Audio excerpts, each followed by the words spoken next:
Hi, friends. So today's Wellness Minutes are about giving back and ways that we can give back to our community when we're tight on cash. So the first thing that comes to mind, of course, is donating. So what are the things we already have in our space that we can donate places?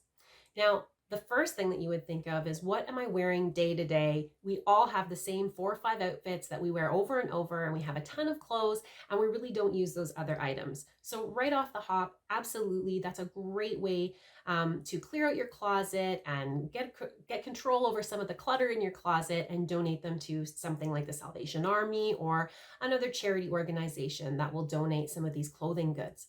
But we can also think, as far as clothing goes, a little bit outside the box and think about maybe some winter drives in our area. So are there people that have put together drives to collect snowsuits or winter coats and boots and mitts, maybe for kids, maybe for adults, maybe for some shelters? So if you search online or in your community, often the radio stations will advertise different drives going around. So that would be great.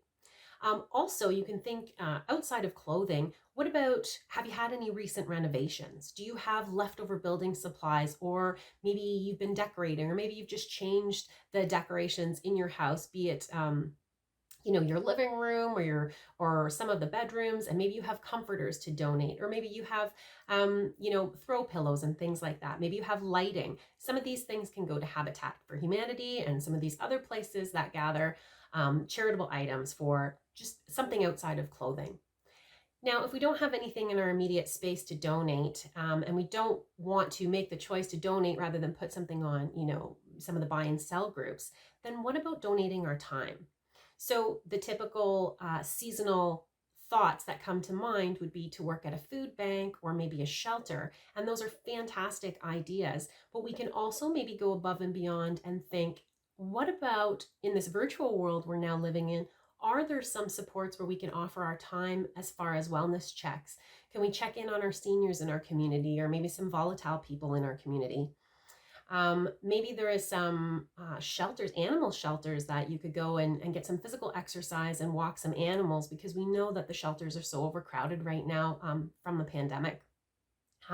We can also think of just taking a walk in the community. Do we know our neighbors? Do we know the people that live down the street? And is there somebody that maybe needs their driveway shoveled? Maybe they have a sore back, maybe somebody's sick, and these types of things that we can use our time for as well.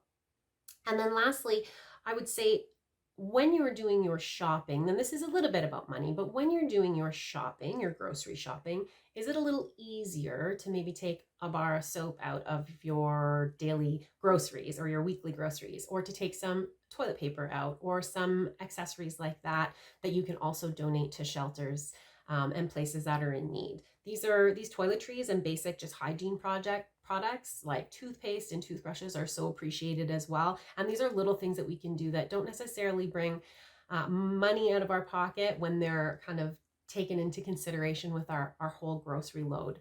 So hopefully these things help you consider different ways that you can give back to your society and your community. And of course, outside of that, there's also ways to give back as far as just what you're doing for your community environmentally concerned. So you could pick up some garbage, or you can cut down on your load for that's going into the landfill, and all these things. And they're all a different way to give back as well. So I hope this has given you something to think about, and I hope I challenge you to give back a little bit this season, and something to think about. So food for thought. Stay healthy, friends.